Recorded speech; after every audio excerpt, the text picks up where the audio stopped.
Flexing is not new to the internet, and for as long as the internet will be involved in our lives before Daddy Zuckerberg and his metaverse slurp us up into his wet dream, it will remain a part of the internet. So, when I was scrolling through TikTok and saw Realbossdaddy, I didn't really think much of it.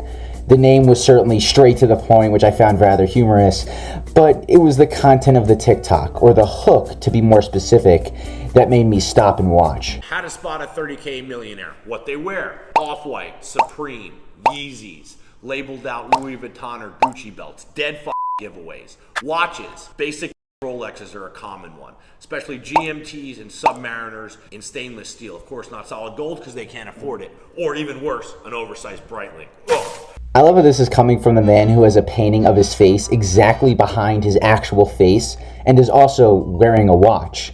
But thank God it is an oversized Breitling. I fucking hate those people that wear an oversized Breitling. It's almost as pretentious as someone with a big-ass drawing of himself behind him. Since all you little keep hating, I wanted to rub some in your face. I live in paradise, so I'm going to give you a little tour of the master balcony on my 2-story penthouse on one of the nicest private beaches in the whole world. And no, this isn't the United States. I bounced that a few years ago. I'll let you all figure out why. Yeah, I bounced the United States because I kind of owed the IRS around like $400 million in unpaid taxes, and I actually funded a small militia in Albuquerque, New Mexico, to take over the town so that I could erect a statue of my hero, Walter White. I actually used to be a chemistry teacher as well, but for every reason they fired me, like for using a student's discount on Adobe products and then creating shitty copies of US tenure so that I can fund my totally legal Bitcoin mining operation, which they said was operating illegally. So I took my operation to St. Kitts and Nevis as their crypto laws are still being formulated. So that's why I bounced out of the United States. Like, see you guys. This is my hot tub, encased in wood. Also yacht finished by the dudes who work on my yacht on one of the most beautiful private beaches in the whole world. This is what the game is. Ah, I see. A yacht finished by the guys that work on your yacht. How could I be so foolish? I like how this says, this is what the game is, and then proceeds to air pump the air in one of the most beautiful private beaches in the world. Like the game is to fuck the air as much as possible until your rug pull scheme gets enough idiots to retire. Back to I hate. When girls post pictures on social media, kicking up the red bottoms of their Louboutins so everybody knows they're wearing Louboutins. Now this is such a faux pas because any broke can afford $700 or $800 for entry-level Louboutins. So trying to flex something that anyone can have just makes you look broker than you are. Entry level? Is it like a pyramid scheme? It's required that you sell like 5 Louboutins in order to get to the next tier. Or maybe it's like a battle pass. Like if you buy the battle pass, this is the starter scheme, and as you upgrade the battle or pass of Louboutins, you get more shit. For example, the heel becomes blue if you get to level 25. Or it has stripes for level 15. Just a thought. Now, let me put this in perspective. This straw is worth the price of 5 to 10 Louboutins depending on which pair you have. And it's only about 2 inches long. And before you all start giving me shit, yeah, I know it's too short to drink out of. It has other utility. See, ladies? 2 inches can be worth more than you could even imagine. What if I told you my 2 inches was worth 11 Louboutins, huh? And also had a lot of personality. I can't promise you that it's gold, but the time will be worth its weight in gold in the bedroom. Also, I've never seen someone be more pretentious while saving the environment.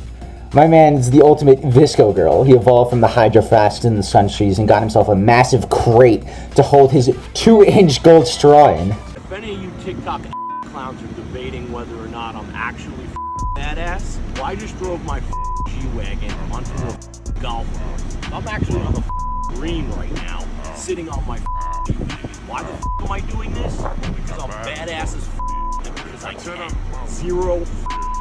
Whoa, man, that really is badass. You know what else is badass? Not driving your fucking car onto the green of a golf course. There's nothing badass about getting your skull caved in by a golf ball or internal bleeding.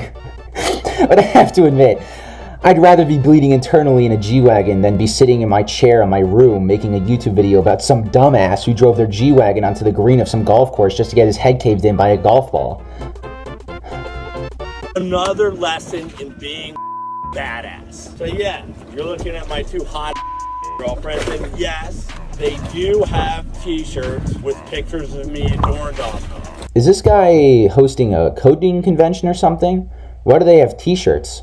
What are you gonna do next? Brand them? But that ain't what I'm trying to show you right now. This is what's badass. We're on the transom for all you. That means the back of a multi-million-dollar yacht which I own. And look at what I named it. This is a several million-dollar vessel and it's called your wife's second home. I could only imagine what communication with this boat must go like.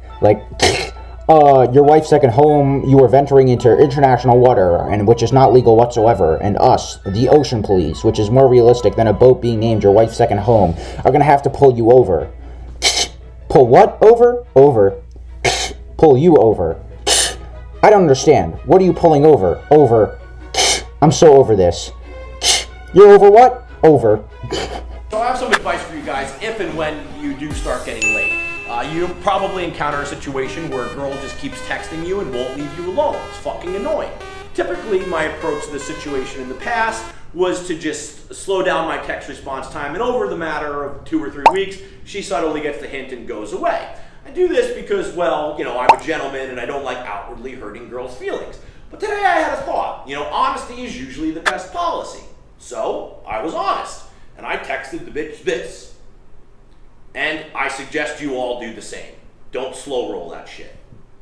Tell the truth. If this account is satire, which for his sake I hope it is, this might be like the next 8-ball. You know when someone texts you a whole paragraph and then you just send them 8-ball?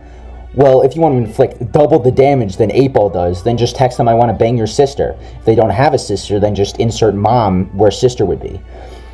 But what he responded to, I want to bang your sister with, is so disheartening. This woman is pouring out her soul to him, saying, I feel affection for you that I've never felt for anyone else. And all he has to say is your sister available? And if so, could you arrange a date so that I could bang her? If it makes you feel any better, you could watch. Anyways, that's all from me. I can't tell if this account is satire or not, but from my knowledge, everything is real, so good for him, I guess. If this account is satire, though, then this is the most impressive TikTok account I have ever seen and ever had the pleasure to lay my eyes on. And yeah, just don't expect someone named Realbossdaddy to be a good person, because odds are they park their G-Wagon on the green of a golf course. Alright, love you guys. Bye. Hope you enjoyed. See ya. Bye-bye.